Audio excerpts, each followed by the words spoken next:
Hello, my gorgeous, gorgeous community. Welcome to the Jen Marple Show.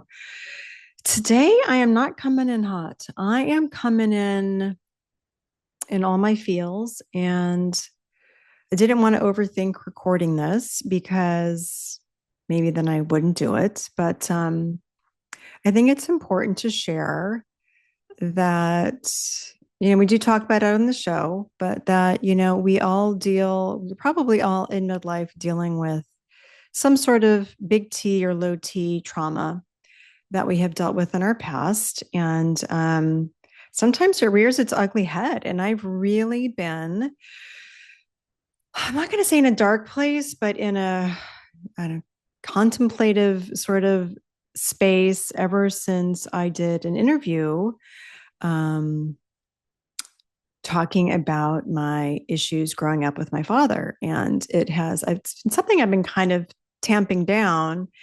And I brought this up at a lunch. I go to lunch once a month with this wonderful group of women.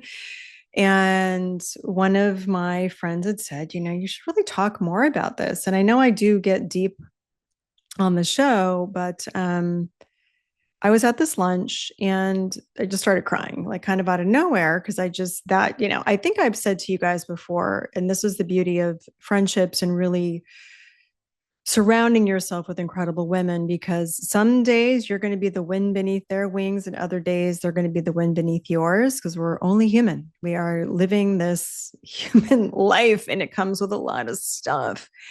And I wasn't even 100% sure what I was feeling. I just felt this heaviness. And I'd gone out, I'll get to the lunch in a second. And I'd gone out to dinner with a friend the night before for a drink, rather. And I almost didn't go because I just felt heavy. And after doing so much work on myself and feeling emotions and going through therapy, I can kind of separate when I think something feels like chemical or when something feels like it just needs to come out. I think if you all probably had that feeling of, do I need to cry? Do I need to scream? Like, what needs to exactly happen? I've been carrying this sadness for a few weeks and it just kind of came to a head. So I went for that drink with my friend and that was fine. And then the next day I went to this lunch and we go around the circle and catch up and we talk about like a win, what we might need help with, and or maybe how we need to be amplified. And I just started crying as soon as I opened up my mouth. And I had been holding in this feeling, this deep seated feeling of my father. Um, and I'm not exactly sure if he ever called me ridiculous to my face, but that was something that was really bubbling up for me. And I just broke down. I just said, I feel like everything I'm doing is ridiculous. And I was kind of spiraling. And I just said, I don't even know what I'm doing. I have this inner voice in my head that, our parents' voices become our inner critics and our inner voices. And you guys, I might start crying recording this today. But I felt it was important for you to all hear, because if this just helps one of you get through a thing, because, I'm here to tell you, like, life ain't easy. I'm going to be your biggest cheerleader, but we've got to understand and appreciate and talk about all the shit. And so I'm sharing the shit with you today because life is not pretty perfect. And I think we all need that reminder. And I've often I feel like I've been misunderstood almost my whole life. And this stems back to these issues I have with my dad. And the crazy thing is I thought that because I've done so much therapy, which I started, I don't know, 25 years ago when I was going through my pregnancy, trying to get pregnant process. I had to go through IVF. I had to have a major surgery. I have endometriosis. So it was traumatic. The whole getting pregnant thing was very traumatic for me. I had a miscarriage and I had to go through, 2 years of fertility treatments and do everything imaginable to get my babies. And that's when these sort of daddy issues popped up. I know they were always there, but I had never addressed them. I just stuffed it all down. And so I guess I mistakenly thought that, healing and all that is linear, and it just, you close that chapter and you're all done. And what I realized, thanks to some friends, another friend at the table, is like, it's not a linear, saw a therapist and you're done with it process. It's childhood traumas, no matter what they were, leave a lasting sort of imprint. And my friend Sand actually is one of them. She's been on this podcast, Sand Symes. Go back and listen to her episode. It's amazing. And she is, oh God, she's so incredible. And just basically said, Jen, it's not, with women, it's not circular. It's kind of curves and it zigs and it zags. And she's also trained in internal family systems. And so we're basically all probably dealing with some type of wound from parenthood, or from our childhood rather. And after just listening to a Dr. Gabor Mate podcast today, I don't know, I was sort of crying after yoga listening to it, that really all of our wounds come from our parents. And it's not about blaming parents. It's like, they were all maybe doing the best that they could. But I'm going to be going all over the place today because I'm very vulnerable right now. And I almost didn't record this. And it's taken me like this entire day to record this podcast that was due yesterday. So I'm already so late recording this. But I'm like, when I set out to do everything that I was doing, I didn't want to sugarcoat any of it. None of this is super easy. None of it has to be super hard, but I wanted to share the truths because we get to live in the both and. Some days it is some crazy shit. Other days you're like, okay, it's all good. I'm happy. I'm dancing. But this is life, right? So, getting back to the lunch and Sand explaining to me how it's not this linear, just because I feel like I journaled about it and went to my therapist, it's all gone. It just sort of reared its ugly head. And I did want to share this with all of you because I know a lot of you listening, you're striving and you're going for big dreams, and a lot of you are entrepreneurs. You're doing big things at work, and all that can be really scary. And I just know, going back to that episode with Terry Cole, we're talking about high performing women. Is it, or is it high functioning codependency? There's a lot of stuff that pops up when you hit our age. And maybe, if we haven't addressed it, and in my case, I have addressed it, but again, I haven't, it's not fixed. It hasn't gone away. And I think that was the biggest mind blowing thing for me, was like, wait a minute. I thought I fixed this. I did the therapy. I did the thing. And, I had the talk with my dad like 10 years ago, and we don't ever talk deep, but we had a big blowout 10 years ago. And, I was threatening never to come home again and having him never see my kids. And it was really, really heavy. And, I think when I did this interview 2 weeks ago, I was re-traumatized talking about my past. I think I re-traumatized myself. And there's residue there. And so I'm going to be actively looking for ways to kind of break through. I feel like I've done talk therapy enough. I might try some microdosing of psilocybin. I'll report back if I do it. But I feel like I'm done talking. I need to rewire. I need to do some rewiring. And because I know this childhood trauma is not allowing me to get to where I want to go, A, and B, live the life I want to live, which is being sort of at peace. I feel like life is just hard because, and this is thank you, Dr. Gabor Mate, it's a trauma response from my upbringing. And I don't know. It's, things all happen how they should and they come to a head. So it was like the Terry Cole conversation made me open my eyes, having a conversation, being interviewed for this book, and then listening to this Dr. Mate interview today was like, okay, girl, you've got some things to clear out. And I think this is why I'm so passionate about speaking out and being real with all of you, because this isn't linear. There isn't like you reach enlightenment and like, hey, go girl, you're not too fucking old and we're doing all the things. It's, hey, one day you're doing that and the next day you're literally crying in your Cheerios. And I just don't want anyone to suffer. And I want you all to know you're not alone. Because as much as we know rationally when we look around at social media and this, that, and the other, that, we're looking at everyone's highlight reel. I think it does get to us that we think that everyone has it all figured out, and nobody has it all figured out. I certainly don't have it all figured out. And life is this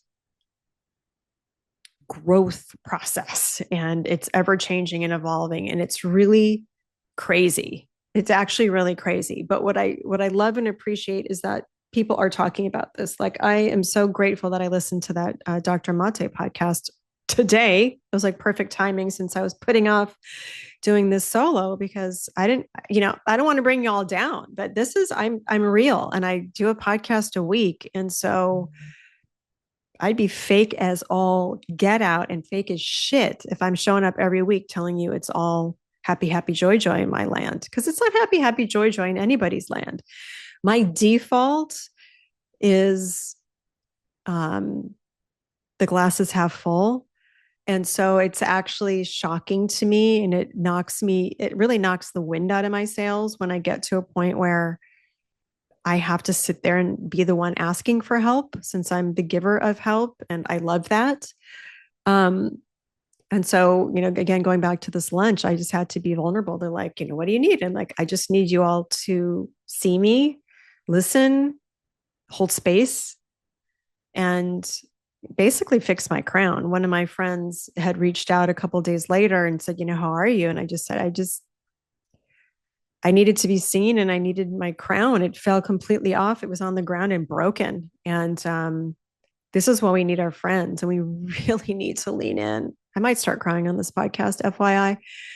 We need to really lean in to our friends and be vulnerable. And that's why this other friend at this lunch was saying, Jen, you should really share more about this. And I feel like I do, but again, I know my default is, kind of rah, let's do this and let's go.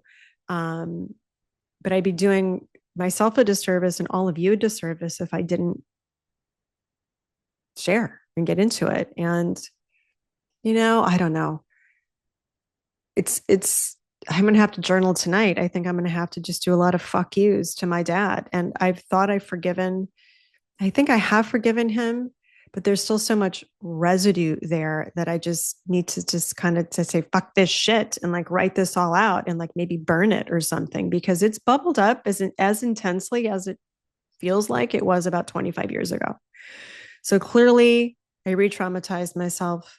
There's still shit to work through. And I know deep down, and I've kind of said this for the past year, there's this residual trauma, there's residue that I haven't yet dealt with, that's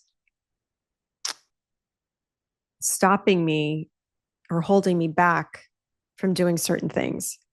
And I know on the outside, because people tell me all the time, oh, you're killing it. Look at all the things that you're doing. And friends, half the time I feel like I'm doing fuck all. Like, what am I doing in this world? Like, what am I doing? And that's kind of a sad, scary place to be. And I would never, ever, ever say that to anybody, because I know everyone is inherently worthy just as you are. But of course, to kind of coach yourself out of something, I feel like I just need help. I mean, I think that's what I'm saying at this point in time. Like, I'm reaching out, and I'm going to get some different help and do some things that I haven't done before. But I wanted to share this with you all today. There's no I guess the main message is, we're all in this life together, and you're not alone. And I know the world is really crazy right now. And I do know that women are being called on in a way we've never been called on before. And I think it's hard. I think it's hard, and yet so worth it. But it doesn't mean there's not going to be tears. There's not going to be different awakenings and different breakthroughs. And we just got to be real with each other. We've got to give support when we can. And we also have to ask for it when we can. It's really, truly the most important thing. I think was Dr. Mate was saying on this podcast this morning, for thousands and thousands of years, except for like the past, I don't know, 50, 60, 70 years, industrial revolution, whatever. Like we used to live as communities and we weren't doing life alone. We weren't, we were, helping. It would like that whole adage where it takes a village to raise kids. Like we had these supports. And so we're living in very different times, and our biology knows one thing, but we're living life in a way that feels frenetic and crazy. And um, it's not natural to us. For the history of time, it's not natural. So if you're feeling that, just know that, you're not alone. You're not crazy. Like he was saying that 70% or 75% of all adults are medicated to some degree. Like, I don't know. I don't, this is not the podcast about changing the world's problems. I just bring it up because the community and connection piece is so big. And I guess that's what I'd want to have you take away, is that I almost didn't go to that lunch last week. I was almost too sad to go to that lunch. And I showed up and I told them, I said, I almost didn't come. But I knew intuitively that being held in a safe space with women I trust would be the medicine I needed. And it exactly was that. And it's actually made me think about things I want to do and bring to you all in the future, because it really goes back to when I started doing my events and things years and years and years ago, way before even the podcast, of feeling like women were feeling disconnected. And I still come back to that. It's truly it's the most important thing that we can do, is be connected to each other. And this is me connecting with you today. There's no rah cheerleader message here today. This is me. It's raw. It's real. I feel super low and super heavy. And literally this past 2 weeks, I've just felt like crying. So I probably need to go watch Beaches or one of those movies to like, what's the other one? Fried Green Tomatoes, where Sally Fields in the, after Shelby dies in the, what is that? The, cemetery, like maybe that, you see that little trigger to like get a good cry coming on. I think that's what I need to do. Um, but in the midst of this, I actually just took my girls to LA. I went to an event that I was speaking at and had this beautiful girls trip with my girls, and we spent some quality time together. So in the midst of this like sadness, there's also happiness, and that's this crazy thing. It's the both and. But as soon as we got back and got acclimated and work week starting up again, I'm like, oh, there it is.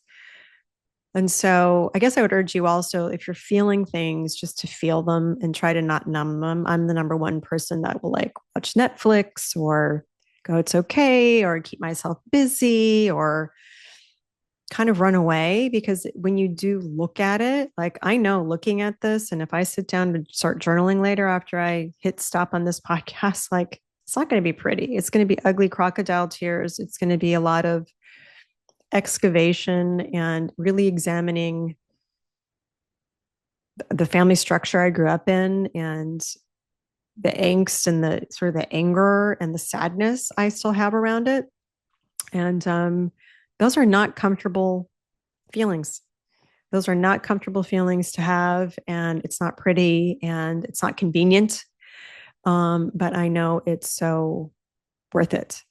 So that's kind of it for today, y'all. And I just hope this makes you feel like you're not alone, because I know we're all going through something. And I probably wouldn't have recorded this podcast 2 years ago. I probably would have gone, oh no, I got to be, more positive for everyone. Um, but I'm doing this in service of all of us, that it's okay to be sad. It's okay to break down. It's okay to ask for help. It's okay to say things aren't okay, and that I'm not okay, and that I need help. Because y'all, we carry a lot on our shoulders. We do. And we feel guilty asking for help. And so I'm just going to leave you with that. Don't feel guilty for asking for help.